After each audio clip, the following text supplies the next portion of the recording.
Bismillahirrahmanirrahim. Assalamualaikum warahmatullahi wabarakatuh. Alhamdulillah rabbil alamin. Nahmaduhu wa nasta'inuhu wa nastaghfiruh wa nu'minu bihi wa natawakkalu 'alaihi wa na'udzu bihi min shururi anfusina wa sayyiati a'malina. May yahdihillahu fala mudilla lahu wa may yudlil fala hadiya lahu. Asyhadu an la ilaha illallah wahdahu la syarika lahu wa asyhadu anna sayyidana wa habibana wa maulana Muhammadan 'abduhu wa rasuluh la nabiyya ba'dahu. اللهم صل وسلم وبارك على حبيبك سيدنا محمد وعلى اله واصحابه والتابعين لهم باحسان الى يوم القيامه اما بعد. Bapak Ibu hadirin hadirat jemaah sekalian kepada Allah, alhamdulillah telah 1 tahun kita tidak ketemu ini. Sebetulnya kemarin saya sudah minta pensiun atau resign. Saya sudah ingin resign dari sini di siang lain. Dapat wawasan yang lain, kira-kira begitu. Tapi ternyata masih memanjang hostel saya. Ini pelanggaran hak cipta. Baik, mudah-mudahan kita malam hari ini masih diberikan kesehatan oleh Allah Subhanahu Wa Taala, diberikan kekuatan oleh Allah, diberikan rasa aman oleh Allah Subhanahu Wa Taala. Karena Bapak-Ibu dan Allah, apa gunanya imun kalau tanpa iman? Orang itu kalau punya imun, nggak punya iman maksiat ya. Saya ikut klub sepedahan, goes itu Pak. Ya, semua orang cari imun kan. Tapi karena nggak ada iman, pakaiannya ketat-ketat. Jadi pada ibu-ibu itu, yang depannya menonjol, belakangnya menonjol, lagi naik sepeda dari belakang, Pak, masya Allah. Pakai kacamata hitam itu tetap kelihatan. Bingung Pak? Itu orang punya imun tanpa iman tuh. Ya. Jadi imun tanpa iman itu maksiat akhirnya. Saya lihat pulang maghrib isya masih ada sepedahan ya. Masya Allah. Itu bahayanya punya imun tanpa iman. Maka yang pertama itu iman dulu. Mustahil orang itu punya rasa aman tanpa ada iman. Walladzina amanu wa lam yalbisu imanahum bidzulmin ulaika lahum amrun muhtadun. Orang itu yang tidak mencampurkan keimanan dengan kezaliman, dengan kesyirikan, mereka diberikan rasa aman oleh Allah Subhanahu wa Ta'ala. Jadi setelah iman ada, amannya ada, baru imun itu naik. Imun itu naik. Maka ini penting buat apa kita hidup dengan imun yang sehat, tetapi maksiat kepada Allah Subhanahu wa Ta'ala. Gak berani ke masjid, berani ke mall, berani ke toko, berani ke tempat lain, maksiat Pak. Jadi gak berani ke masjid, tapi berani ke tempat lain, itu maksiat namanya. Jadi ini masya Allah saya agak sedikit keras masalah ini, karena kaitannya dengan banyak hal. Kita diberitakan terus-terusan tentang masalah COVID. Ya kita sudah paham, Tapi dengan diberitakan terus-terusan, akhirnya nambah imunnya turun. Yang berarti itu jadi mulai ini, ya jadi mulai tipis. Termasuk saya mulai kok katanya sekarang ada gejala dulu ya, kakinya pegel-pegel, nyeri-nyeri, padahal saya habis muka rumah gitu. Masya Allah. Jadi kepada Allah Subhanahu Wa Taala, semakin kita mengikuti COVID, itu seperti kita itu ikut teknologi. HP. Kalau jangan ikut HP nggak ada habisnya. Iya Pak. Setiap minggu keluar lagi. Itu COVID tuh. Jangan ikutin terus, nggak ada habisnya. Nanti keluar lagi virus yang baru, Kapan masih? Sudah nggak ada COVID saja masih sepi, apalagi ada COVID, makin sepi lagi. Saya kasih di beberapa masjid, ini pemikiran saya luar biasa. Di beberapa masjid itu sampai orang yang mau Jumatan bingung, nggak ada tempat di dalam. Masjid Bawah itu, Baitur Rahman. Saya khotib di sana itu sudah mereka semangat untuk datang Jumatan sampai di satu masjid nggak muat tempatnya, lapangannya juga nggak muat. Akhirnya orang nggak Jumatan. Siapa yang berusaha? Yang berusaha yang menyebarkan info ketakutan itu. Maka ini penting buat saya bahwa untuk apa menyebarkan info itu? Kita tahu sudah dari berita sudah ada itu. Disebarkan terus, itu akan menjadi momok tersendiri. Kalau sudah begitu, ini saya agak protes memang. Makanya saya kenapa keluar dari grup itu, saya duduk sepedahan, goes itu lebih nikmat itu. Ya, suka di situ disebutkan tentang kebahagiaan, imunnya naik. Dan akhirnya orang berpikir daripada masjid takut lebih baik goes saja, ya. Lebih baik goes, lebih baik macam-macam itu. Akhirnya orang cuma takut ke masjid, nggak takut ke tempat lain. Ini kaitan dengan itu. Terus ada orang berbicara mengenai hifdzun nafs. Hifdzun nafs, menjaga diri, menjaga nyawa. Hifdzun nafs itu sekali lagi di bawahnya hifdzud din. Di bawahnya menjaga agama. Agama itu pertama. Agama kita rusak, buat apa ada nyawa? Makanya ada perang. Kenapa ada perang? Kalau hanya memikirkan hifdzun nafs, nggak perlu ada perang. Karena perang pasti mengorbankan korban jiwa, pasti ada yang mati. Tapi yang dipertahankan pertama itu hifdzud din, menjaga agama. Hari ini agama kita hancur, agama kita rusak semua. Tatanan ibadah kita ikut WHO, tapi kalau selfie ikut Ahlussunnah wal Jamaah. Ya, ya, saya lihat itu. Kalau sholat ikut WHO nih, jaga satu jarak 1 meter 1 meter. Tapi begitu selesai sholat, selesai kajian, kayak selfie, deret-deretan. Nah, saya diampuni beberapa minggu lalu. Ampuni itu asosiasi pengusaha haji umroh. Itu jarak-jarak. Tapi begitu selesai ya foto ikut Ahlussunnah wal Jamaah, terbalik gitu. Jadi giliran selfie ikutnya Ahlussunnah, giliran sholat ikut madhab WHO. Ini sudah terbalik balik. Ini keresahan saya pribadi. Mudah-mudahan setelah ini saya dikeluarkan. Kira-kira begitu. Jadi mudah-mudahan kita semua diberikan kesabaran dari Allah Subhanahu wa taala. Boleh memberikan info tapi tidak untuk menakut-nakuti. Berikan info yang semangat-semangat lah sekarang itu. Yang menggembirakan. Ini sudah susah sudah susah dapat kerjaan, dapat job, kemudian ngurus keluarga macam-macam, dapat info tuh baru support aja gitu. Makin support. Jadi mudah-mudahan dengan kajian kita ini diberikan oleh Allah Subhanahu wa taala semangat lagi. Semangat. Takut itu manusiawi, Pak. Takut itu manusia. Setiap manusia punya takut. Yang paling penting merubah rasa takut, bukan menghilangkan, tetapi mengarahkan rasa takut itu kepada Allah Subhanahu wa taala. Itu semua takut. Kalau kita lihat macan itu, harimau itu, singa itu berbahaya, tetapi untuk beberapa orang tidak berbahaya. Pernah lihat ada foto orang di Dubai itu, dia punya harimau main sama macan, main sama ini. Kenapa? Karena dia sudah tidak ada lagi ketakutan dengan harimau, punya kedekatan khusus. Salah satunya itu. Nah, kita ini lihat COVID itu berbahaya untuk orang umum, tapi untuk beberapa orang COVID merupakan hal yang biasa. Proyek. Nah, itu yang pertama. Baik, kita bahas soal ini. Sebelum itu mari sama-sama kita membaca surah Al-Fatihah kepada Imam Nawawi dan guru-guru beliau, keluarga beliau. Mudah-mudahan ilmu yang kita baca ini dari tulisan-tulisan beliau mudah-mudahan mendapatkan berkah, kemudian dimudahkan untuk mengamalkan isinya dan dimudahkan kita untuk menyebarkan kepada yang lain. Al-Fatihah. A'udzu billahi minasy syaithanir rajim. Bismillahirrahmanirrahim.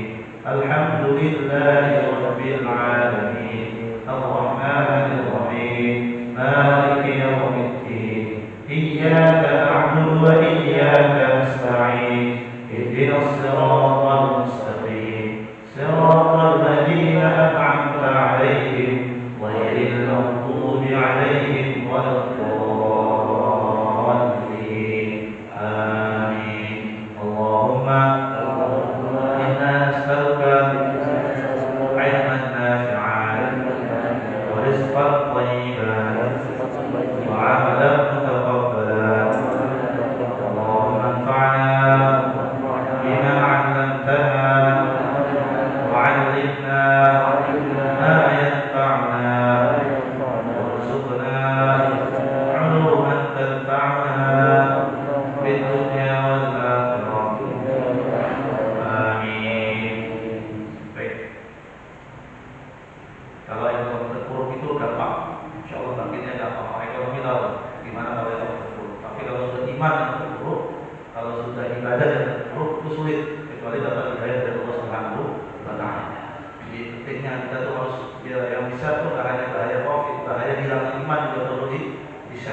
Baik, malam hari ini sebetulnya saya hari ini nggak mau datang tadi. Betul, saya nggak mau datang, cuma karena snacknya udah siap, udah saya datang. Snacknya udah siap. Baik, kita bab sobat. Ini bab ke berapa? Bab ke 3. Yang pertama ikhlas, niat. Yang kedua taubat. Yang ketiga sabar. Kenapa Imam Nawawi menaruh bab sabar setelah taubat? Karena setelah taubat itu dalam hadis 21 kita akan banyak mengalami ujian. Itu butuh kesabaran. Kalau orang nggak sabar, menguntungkan sulit untuk mendapatkan hidayah dari Allah Subhanahu wa Ta'ala. Sudah ada niat kuat, tetapi kurang sabar ya. Maka Imam Nawawi menaruh bab ketiga itu bab sabar, supaya orang-orang yang sudah masuk pada ikhlasnya lurus, kemudian taubatnya sudah mulai taubat ya, kok dapat ujiannya banyak lagi, bahkan ujiannya lebih berat daripada sebelumnya. Nah, ini butuh kesabaran dalam bertaubat, dalam beragama perlu kesabaran. Maka Imam Nawawi menulis di sini supaya kita itu sabar. Ini paling sulit. Saya sendiri nggak bisa sabar, apalagi masalah makanan misalnya kan. Ini sabar, harus sabar luar biasa. Apa itu sabar? Apa itu nama Allah? Sabar itu adalah aksun nafsi ala maqaddar. Menahan nafsu dari perkara yang tidak disukai oleh nafsu. Itu sabar secara lughawi. Jadi sabar itu menahan nafsu kita dari perkara yang tidak disukai oleh nafsu. Banyak sekali perkara yang tidak disukai oleh nafsu itu, Pak. Ya. Bukannya yang disukai, Pak. Perkara yang disukai. Alamat atau itu perkara yang tidak disukai. Jadi yang tidak disukai oleh nafsu. Kembali. Jadi nafsu nafsi alamat atau di menahan nafsu dari perkara yang tidak disukai. Apa yang tidak disukai? Dia memang yang tidak disukai betul, Pak. Sabar itu menahan yang tidak disukai. Dimarah-marahin orang, kita suka nggak, Pak? Nggak suka. Menahan diri dari perkara yang kita nggak suka itu sabar namanya. Yang kita tidak suka. Ini kan salah saya. Ini betul. Menahan diri yang tidak kita sukai, Pak. Bukan yang tidak disukai oleh nafsu, bukan. Yang tidak kita sukai. Yang tidak kita sukai. Alamat takwa itu bukan yang tidak disukai nafsu, yang tidak kita sukai. Kamu tidak sukai, itu dia. Jadi kita tuh banyak yang tidak kita sukai, tidak dihormati orang lain. Senang nggak kita? Nggak suka kan kita tidak dihormati. Sudah sepuh, sudah jenderal, tidak disebut nama jenderalnya, misalnya. Itu harus sabar. Sabar itu menahan sesuatu yang tidak kita sukai. Oke, ternyata sabar itu ada makom. Jadi sabar itu kata Imam Al-Ghazali makom dari makom iman. Makom itu apa ya? Makom itu derajat, ya, tingkatan dari tingkatan iman. Jadi orang itu imannya seberapa besar itu tergantung daripada kesabaran. Maka kata dalam hadis Rasulullah SAW, al-iman nisfan. Iman itu ada dua. Apa? Yang pertama adalah nisfu sabr, kemudian nisfu syukur. Setengah pertama adalah kesabaran, setengah kedua adalah bersyukur kepada Allah Subhanahu wa Ta'ala. Itu cuma dua. Makanya makamnya orang soleh itu dari kesabaran. Ini penting. Lalu Dinnun, ini seorang ulama tasawuf luar biasa, beliau berkata apa? Sabar itu at-taba'u 'anil mukhalafat, menjauh dari perselisihan, itu sabar. Dia betul, tapi dia berselisih, itu sabar. Kemarin saya rapat masjid itu ada berselisih tentang program yang sudah disepakati. Program yang sudah disepakati, tapi nggak mau datang anggota takmir. Kalau sini kan takmir cuma 3 ya, nggak datang. Kita takmir banyak di di masjid saya itu. Jadi ada bagian dakwah. Saya buat program disepakati oleh forum. Tapi ternyata di luar forum masih ditentang. Ini kalau mau debat saya habisin sekali bisa, cuman nggak elok. Apalagi dia seorang dokter misalnya, seorang dokter. Itu butuh kesabaran. Walaupun kita betul, walaupun tidak betul. Misalnya berkaitan dengan masalah surat Al-Kahfi, kita baca surat Al-Kahfi setiap pagi, program bagian daripada program sholat program masjid kita. Kita ada pencanangan program kita itu apa yang bisa kita lakukan dari maghrib sampai isya, kemudian subuh sampai zuhur. Itu program kita, Pak. Nah, di antara program yang hari Jumat adalah saya menyatakan surat Al-Kahfi. Surat Al-Kahfi. Maka disepakati oleh forum, tapi di luar masih dibahas. Ini nggak ada sunnahnya dari Nabi dan lain sebagainya. Bilang aja nggak bisa baca Quran gitu. Iya. Kalau bisa baca Quran selesai. Jangan bilang dari Nabi dan sebagainya. Memang baca Qurannya berapa? Ini betul kesabaran seperti itu. Jadi kita menghindarkan perdebatan itu. Kemudian wasaqulu anil tajarru'i waswas al-baliyah. Dia ketika cobaan. Jadi ketika cobaan di sini maksudnya cobaan yang sangat-sangat kental, sangat kuat. Mencekik dari leher kita begitu. Jadi ini butuh kesabaran. Nah, kemudian kata Ibnu wa idharul bina inda qawlil faqri bisa hadir ma'isyah. Nah, ini yang paling berat, menampakkan kekayaan ketika dilanda kefakiran. Ini kayaknya banyak kalau ini ya. Ya orang miskin sok kaya kan banyak kalau ini. Dengan tidak menampakkan, ini sudah di Indonesia insya Allah banyak. Dengan tidak menampakkan kesulitan hidup, dia sebetulnya sedang sulit, tapi itu sabar dengan rasa syukur, gembira.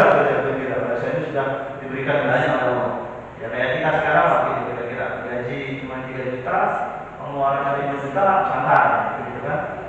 HP-nya Apple, padahal nggak kerja gitu, dan sebagainya. Itu di Indonesia insya Allah banyak. Ini yang ketiga ini adalah sudah dipraktekkan oleh orang Indonesia, yaitu merasa kaya walaupun dalam keadaan ekonomi lagi sempit.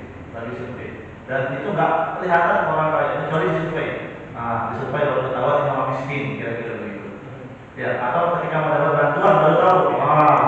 Baru mendapat BLT baru ketahuan ini kayaknya miskin, pura-pura miskin ya. Tapi selain itu dia merasa kaya. Ini kata dia. Kemudian nanti Allah Subhanahu Wa Taala sabar ini terbagi menjadi 3 kata para ulama. Yang pertama apa? Sabar atas dalam ketaatan kepada Allah Subhanahu Wa Taala. Di sabar dalam ketaatan itu penting, Pak. Kita ini dalam taat itu butuh sabar. Sabar luar biasa. Imam yang lama ya harus sabar. Perjalanan umroh yang jauh ya harus sabar. Perjalanan haji yang begitu banyak orang harus sabar. Butuh kesabaran. Belajar Quran, Pak. Ini penting yang sering terjadi. Belajar Quran banyak orang tidak sabar. Semangat di awal, begitu dibutuhkan satu-satu langsung melipir semuanya. Itu saya sudah buktikan itu bertahun-tahun. Ayo belajar Quran. Lalu dapat 2 minggu, 3 minggu, begitu dites satu-satu. Insya Allah besok minggu depan saya datang lagi. Saya nggak tahu malu atau gimana. Padahal intinya kan ingin bisa. Makanya ada satu komunitas ini Pak, supir-supir di jalan jalan Kaliurang itu pengen belajar Al-Quran. Makanya saya bilang sampai 3 kali pertemuan ada yang tahan. Insya Allah ini niatnya betul-betul. Ternyata alhamdulillah sampai sekarang sudah hampir 2 bulan lebih itu masih bertahan mereka. Padahal bacaannya lebih bagus bapak-bapak daripada mereka. Tapi mereka ada kemauan. Itu butuh kesabaran. Kalau ngaji gini kan kita cuma dengarkan sambil ngantuk-ngantuk ya, sambil makan yang ceramah-ceramah yang makan-makan. Ya. Tapi kalau tahsin itu beda. Tahsin itu komunikatif, kita namanya 2 arah. Saya mencontohkan, bapak harus mengikuti. Dan kalau nggak benar harus diulang terus. Sampai sekarang itu ada yang masih saya ulang huruf tenggorokan. Tenggorokan itu ada 6. Di bawah itu huruf H, Hamzah, Ha, Ain. Haknya banyak yang nggak nyantol. Haknya masih kebanyakan ada apa? Ada seret. Masih ada getar. Padahal hak itu lurus. Kemudian yang ketiga yang biasanya nyantol lagi huruf Wai, huruf Wo. Banyak yang Go pakai lidah. Padahal huruf tenggorokan. Itu bisa sampai 9, Pak. Nah, di situ kalau nggak lulus, insya Allah nggak lulus semua. Makanya butuh kesabaran. Bapak Ibu belajar Quran butuh kesabaran. Sama duduk di sini butuh kesabaran untuk tidak ngantuk. Butuh kesabaran untuk mengorbankan waktu dan lain sebagainya. Tarawih 1 juz yang nggak biasa butuh kesabaran. Ini penting. Jadi dalam ibadah itu kita butuh kesabaran. Kemudian sabar dalam meninggalkan yang haram. Ini jelas, sabar dalam meninggalkan yang haram ini harus meninggalkan perkara-perkara yang haram. Ini butuh juga kesabaran. Sahabat itu sabarnya luar biasa.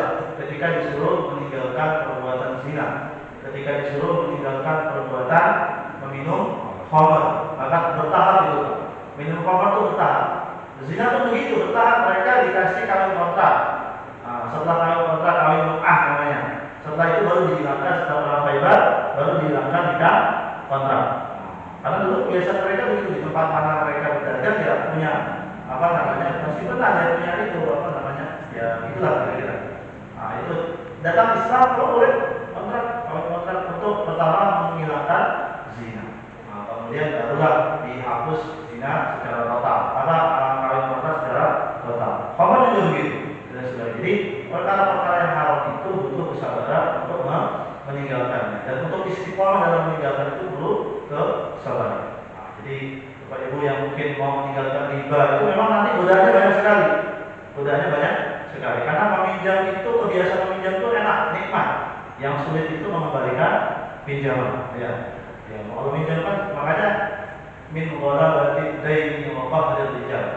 Kita itu bermohon kepada Allah untuk dihindarkan dari kesenangan berhutang, kebiasaan untuk berhutang. Itu kita butuh kesabaran untuk tidak berhutang, terutama kepada bank apa namanya yang mengandung riba. Kemudian yang ketiga, sabar atas musibah dan bencana. Nah, ini juga sabar atas musibah, sabar macam-macam bentuknya, termasuk penyakit sekarang nih. Ini harus sabar betul, luar biasa. Sabar dan tawakal kepada Allah Subhanahu wa taala. Nah, ternyata sabar itu tidak seperti yang kita bayangkan. Sabar itu harus diam, harus menahan diri semua. Ternyata sabar itu ada hukumnya, Pak. Minimal ada 4 hukum sabar. Ada haram, ada wajib, ada makruh, ada sunnah. Itu sabar itu. Yang pertama ada wajib. Sabar dari perkara yang haram itu wajib. Nah, itu hukumnya wajib. Sabar dari perkara-perkara yang haram, dari perkara-perkara untuk menyakiti orang, dari perkara-perkara yang merugikan orang lain, itu kita harus sabar. Jangan sampai sabar itu menahan diri. Jangan sampai kita melakukan hal tersebut. Nah, itu penting. Ini perkara-perkara yang haram sudah jelas. Yang kedua, sabar sunnahnya apa? Sabar dari sesuatu yang dibenci, yang kita benci itu. Kita harus sabar betul. Nah, dilakukan macam-macam dan sebagainya tentang diri sendiri, Pak. Kita harus sabar. Nabi kalau itu yang dilakukan untuk diri sendiri, dia sabar. Tapi kalau sudah agama yang dipermasalahkan, agama yang tertarik, dia langsung mengus pedang. Nah, jadi sabar itu untuk diri sendiri. Ini sabar sunnah. Kemudian ada sabar makruh. Sabar untuk mempercepat melakukan kebaikan. Nah, ini makruh, Pak. Sudah punya uang, punya utang nih. Sudah punya uang, terus nantilah sabar lah, dan dibayar dulu. Ini makruh. Terus padahal sudah punya untuk bayar utang. Jadi menunda, termasuk menunda, menahan diri dari membayar upah karyawan. Itu makruh. Sudah waktunya gajian, nggak digaji misalnya. Sudah waktunya turun gaji ke 13 ya, non PNS nggak ada gaji 13 ya. Nah, ada. Itu tidak dibayarkan misalnya. Bahkan disunahkan itu membayar upah kita sebelum keringatnya kering, sebelum keringatnya pekerja-pekerja itu kering. Maka ini penting, Pak. Jadi ini hak orang lain yang perlu kita percepat. Nah, jadi jangan insya Allah. Akhirnya insya Allah di sini kan tanda menolak itu, tanda nggak mau, kira-kira begitu. Kemudian yang keempat adalah haram. Sabar dari sesuatu yang dapat membahayakan agama, membahayakan diri sendiri, membahayakan apa? Keluarga. Ini haram, Pak. Nah, jadi sabar ada batasnya, iya menurut saya. Kalau kaitannya dengan agama, kalau kaitannya dengan harga diri sendiri, kalau kita mau dibunuh, Pak, tak bisa sabar. Yang harus aman kita. Kemudian keluarga kita, ada yang memperkosa misalnya, ada yang melecehkan istri kita, melecehkan anak-anak kita, itu nggak bisa sabar. Sabar. Nah, ini ujian. Kan begitu. Agama dilecehkan, itu mereka bilang sabar. Tapi begitu kiainya yang dilecehkan, mereka langsung mencak-mencak. Nah, ini bahaya. Ini salah pengertian dalam sabar.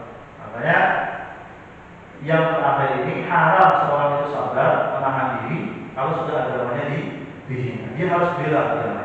Sekalipun dalam hatinya, sekalipun dalam hatinya. Karena nggak bisa, sekalipun dalam hati itu sebuah kemungkaran, maka itu sebuah kemungkaran.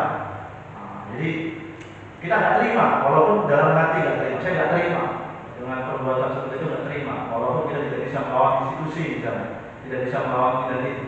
6 orang kemarin dibunuh, saya nggak terima. Secara apa? Secara pribadi, ini nggak benar. dan sebagainya. Jadi ada wajib, ada sunnah, ada makruh, ada haram. Ada pertanyaan di sini Pak? Sudah kita masuk pada pembahasan yang lain.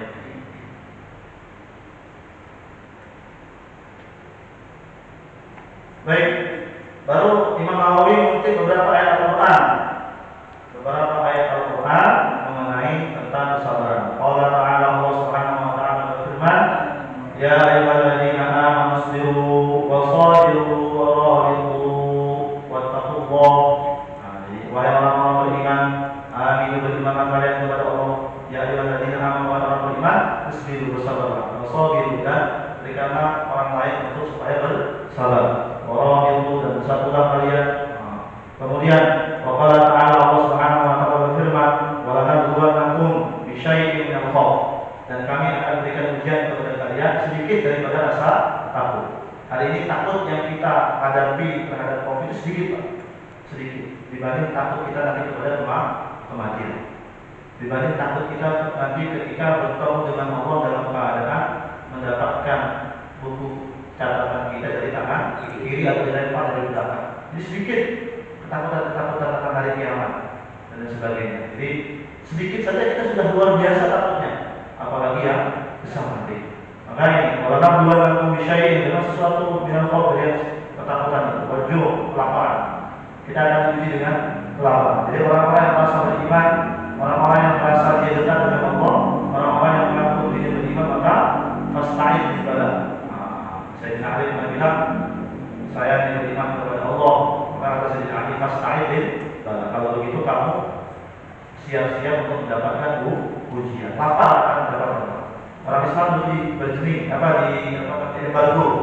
di embargo oleh orang kafir Quraisy sehingga luar biasa pajak krim dan lain-lain. Itu kita akan mendapati itu. Kita akan mendapati itu. Dari rezeki, susah dan sebagainya. Kemudian wanak seminal amwal, kekurangan harta. Hari ini banyak orang yang bisnisnya bangkrut. Ya, sedikit itu dia bisnisnya bangkrut. Sudah sewa, baru sewa bulan Februari 2020. Maret Covid, ya, teman saya Pak, sewa 2020, 1 tahun 50 juta, Maret Covid, belum lagi mulai usahanya, sudah bayar, sampai tahun sekarang belum jalan lagi. Masya Allah, hilang 50 juta, hilang kesempatannya. Itu sedikit, kata Allah. Kemudian, walaupun kehilangan jiwa, kehilangan saudara, sanak famili, keluarga yang di-Covid-kan. Termasuk saya ini termasuk orang yang kehilangan jiwa, keluarga yang di-Covid-kan, keluarga yang baik-baik meninggalnya tapi dianggap Covid dan seterusnya. Kehilangan ini akan banyak menimpa kita semua. Kemudian wassalamualaikum buah-buahan nanti akan datang masa paceklik. Kemudian wabasyir sabirin, berikan kabar gembira bagi orang-orang yang bersabar. Jadi sabar ini sudah tingkatan luar biasa. Waqala ta'ala, Allah berfirman, innama yuwaffas sabiruna ajrahum bighairi hisab. Sesungguhnya orang-orang beriman itu, orang-orang yang sabar itu akan mendapatkan ganjaran dari Allah bighairi hisab, tanpa hisab. Orang yang punya tanpa hisab itu luar biasa. Hisab kita akan panjang. Setiap rupiah, setiap harta yang kita dapatkan itu akan dihisab oleh Allah Subhanahu wa Ta'ala. Ditanya, orang-orang yang sabar ini salah satunya mendapatkan bighairi hisab. Jadi tanpa bisa dihitung, pahalanya luar biasa. Pahalanya sangat luar biasa. Kemudian Allah Ta'ala walahan sabara wa ghafara inna dzalika min azmil umur. Barang siapa yang bersabar kemudian mengampuni, memberikan ampun, memberikan maaf kepada orang lain, maka itu sesungguhnya adalah satu perkara yang sangat kuat dalam hatinya. Jadi ini orang-orang yang luar biasa memiliki kekuatan. Kemudian Allah berfirman, "Fasta'inu bis-sabri was-shalah." Mintalah pertolongan dengan sabar dan salat. Hari ini kita sudah minta pertolongan dengan sabar, tapi salatnya kurang. Nabi itu punya masalah pasti langsung sholat. Berhana beliau sholat. Paceklik beliau sholat. Gerhana bulan beliau sholat dan sebagainya. Kekeringan beliau sholat. Sholat apa namanya? Kekeringan sholat istisqa. Kemudian Allah berfirman, "Wala tuwalakum," dan kami pasti akan memberikan ujian kepada kalian hatta na'lamal mujahidin. Sampai kami mengetahui. Bukan Allah itu nggak tahu, Allah tahu. Maksudnya sampai kamu buktikan kamu adalah mujahidin, orang yang berjihad di jalan Allah. Kemudian minkum di antara kalian wassabirin, dan orang-orang yang sabar. Jadi diuji oleh Allah untuk perang, diuji oleh Allah untuk taat kepada Allah, diuji oleh Allah untuk tidak dibicara kemarin itu, tidak bicara selama 50 hari, diuji oleh Allah supaya dilihat siapa yang betul-betul mentalnya itu mental mujahid, mental berjuang, siapa yang mental tempe. Diuji dengan COVID, siapa yang betul-betul iman, siapa yang betul-betul yakin kepada Allah, atau siapa yang pura-pura. Yang kemarin ngomong tauhid, COVID datang jadi tamu gitu, nggak ada tauhidnya. Begitu kan? Kemarin kita bilang tauhid, iman dan apa namanya COVID datang langsung biar semua. Retorika. Nah ini Allah ingin uji kita itu supaya lihat siapa yang betul-betul militan dalam keimanannya, dalam ibadahnya, siapa yang betul-betul orang itu sabar kepada Allah Subhanahu wa taala atas musibahnya. Wa la yaqul amri bis-sabri wa bayani fadlihi katsiratun ma'rufatan. Dan ayat-ayat yang berkaitan dengan perkara sabar ini, kemudian penjelasan tentang kesabaran, keutamaan kesabaran, katsiratun ma'rufatan. Sangat-sangat banyak dan sangat-sangat terkenal, sudah banyak berkaitan dengan sabar. Baik. Kita bahas pada hadis ke-25, masuk pada hadis ke-25.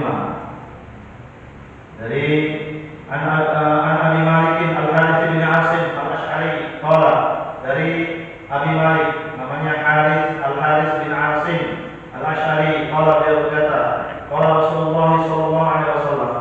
Rasulullah sallallahu alaihi wasallam bersabda, sama-sama at-tuhuru syatrul iman walhamdu lillahi tatla'ul mizan wa subhanallahi walhamdulillahi tatla'ani aw tatla'u ma baina as-samawati wal ardi was-salatu nurun was-sadaqatu burhanun was-sabru diyaun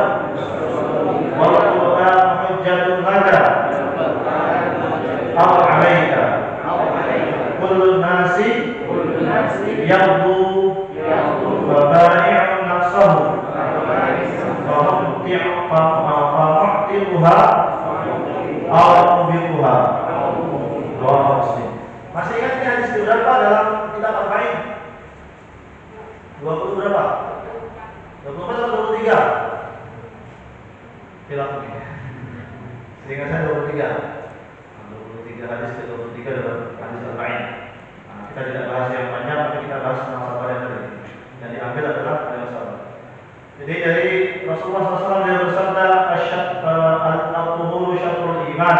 Bersuci adalah separuh daripada iman. Walhamdulillah, kalimat alhamdulillah yang kita baca, yang kita ucapkan, tamla'ul mizan, itu memenuhi timbangan di arsy, timbangan Allah Subhanahu wa taala. Karena kalimat Allah itu luar biasa. Wa subhanallahi walhamdulillah, bacaan kalimat subhanallah walhamdulillah tamla'an, keduanya itu akan memenuhi tamla. Dalam satu riwayat lain ini perawi, kalau ada begini perawi ini ragu-ragu, perawi yang riwayat itu ragu-ragu, padahal riwayatnya riwayat Imam Muslim. Ternyata ada perawi yang ragu-ragu memang. Karena beliau tuh saking amanahnya terhadap kalimat, Pak, beliau riwayatnya dua, tamla'ani atau tamla'u. Jadi dia lupa kira-kira ini tamla'ani atau tamla'u. Ini diriwayatkan dua. Tamla'ani itu keduanya memenuhi timbangan. Kalau tamla'u memenuhi timbangan saja. Jadi diriwayatkan dua. Maka tamla'ani atau tamla'u memenuhi ma baina samawati wal ardh. Di antara langit dan bumi. Di antara langit dan bumi. Jadi satu kalimat simpel saja. Subhanallah walhamdulillah. Kemudian wassalatu nur, salat adalah cahaya, wassadaqatu burhanun, sedekah adalah tanda bahwa orang itu merupakan bagian daripada memiliki iman kepada Allah Subhanahu wa taala. Wassabru diyaun, sabar juga adalah cahaya. Sabar adalah cahaya. Kemudian wal Qur'an hujjatun laka aw 'alaika. Quran itu adalah hujjah. Hujjah itu apa? Hujjah itu pembela. Hujjah itu pembela. Au laka untuk kamu, au alaika atau penuntut. Kalau hujjah itu laka, pembela untuk kamu. Kalau alaika, penuntut untuk kamu. Kalau hak-hak Al-Quran tidak kita penuhi, kita akan dituntut oleh Al-Quran. Imam Abu Hanifah dalam syarh sunnahnya punyanya Al Bukhari itu mengatakan bahwa salah satu hak Al-Quran yang harus kita penuhi kalau tidak mau dituntut adalah dikatakan satu tahun berapa kali? 2 kali. Tahun 2 kali. Makanya alhamdulillah di Masjid Fikra itu setiap maghrib dengan isya itu baca satu lembar untuk meringankan hisabnya orang-orang awam yang belum bisa atau belum pernah khatam Quran, sehingga dalam beberapa bulan insya Allah sudah khatam. Jadi kalau 30 hari 1 juz, 30 hari 1 juz, 10 hari 1 juz, 30 hari 3 juz. Nah, berarti untuk dapat untuk menghafal Quran 10 bulan kita bisa khatam 10 bulan dalam sholat maghrib dan isya. Karena berat, ada orang yang masih meremehkan. Jadi Al-Quran itu jangan hanya dikira sebagai penolong, tetapi juga dia akan menuntut kita ketika kita tidak membaca secara sempurna, tidak memenuhi hak Al-Quran dan seterusnya. Tapi dalam hadis ini adalah bahwa as-sabru dhiya, sabar ini adalah cahaya. Dhiya itu cahaya yang luar biasa cahayanya. Kemudian kullu nasi yaudu, setiap manusia ini setiap pagi mereka itu fabai'un nafsahu, menjual dirinya kepada Allah ini, famu'tiquha, apakah ia ini memerdekakannya ataukah menjerumuskan diri. Dia tergantung amalnya. Setiap orang setiap pagi itu kita sedang bertransaksi dengan Allah Subhanahu wa taala. Kalau pagi kita sudah mulai dengan tahajud, kita sudah mulai dengan sholat subuh, sholat sunnah qabliyah, sholat subuh berjamaah, dilanjutkan lagi dengan i'tikaf sampai menjelang syuruk, doa, zikir di situ, maka pagi itu kita sedang apa? Sedang bertransaksi kepada Allah untuk membebaskan diri kita dari api neraka. Karena orang yang sholat subuh itu dijamin oleh masuk pada jaminannya Allah Subhanahu wa taala. Kemudian mendapatkan pahala lebih baik daripada dunia dan seisi. Raka'atain minal fajri khairun minad dunya wa ma fiha. 2 rakaat sebelum fajar itu lebih baik daripada dunia dan seisi. Sehingga para ulama karena saking dahsyatnya sholat qabliyah subuh itu bisa diqodho kalau kita memang betul-betul terlambat untuk tidak bisa melakukannya. Bangunnya terbiasa melakukan sholat qabliyah, tahu-tahu tidak sholat qabliyah, terlambat, bangunnya pas iqamah langsung sholat itu, kemudian boleh diqodho setelah itu. Tapi jangan biasanya juga bangunnya qomat, ini mau qodho sholat qabliyah, ini fikih kontemporer ini. Karena tidak ada zaman Imam Syafi'i, nggak ada orang-orang yang bangun pas qomat gitu kan. Ini termasuk kayaknya jamaah qomatiyah kita. Jamaah qomatiyah itu jamaah kalau qomat baru berangkat. Masya Allah. Saya kira itu berangkat kan? Ini sudah. Ada pertanyaan Bu di sini? Hadis tentang sabar. Ya. Kalau kita mendapatkan musibah, salah satu dari yang mendengar kita terus mengucapkan innalillahi itu bagian dari sabar itu. Betul. Maka ayat tadi lanjutannya itu wa basyiris sabirin alladzina idza asabatuhum musibah qalu inna lillahi wa inna ilaihi raji'un. Jadi ayat Al-Baqarah ini, surah Al-Baqarah ayat 105 lanjutannya adalah apabila mereka terkena musibah, mereka mengucapkan inna lillahi wa inna ilaihi raji'un. Tapi ini derajat yang biasa. Orang kena musibah, sabar, mengucap inna lillahi wa inna ilaihi raji'un. Tapi ada derajat yang tinggi. Derajat orang kena musibah bilangnya alhamdulillah. Dia bilang alhamdulillah dulu. Wah, itu orang ini enggak waras ya orang ini. Kena musibah, enggak waras maksudnya enggak waras itu udah wali kan, wali banget itu.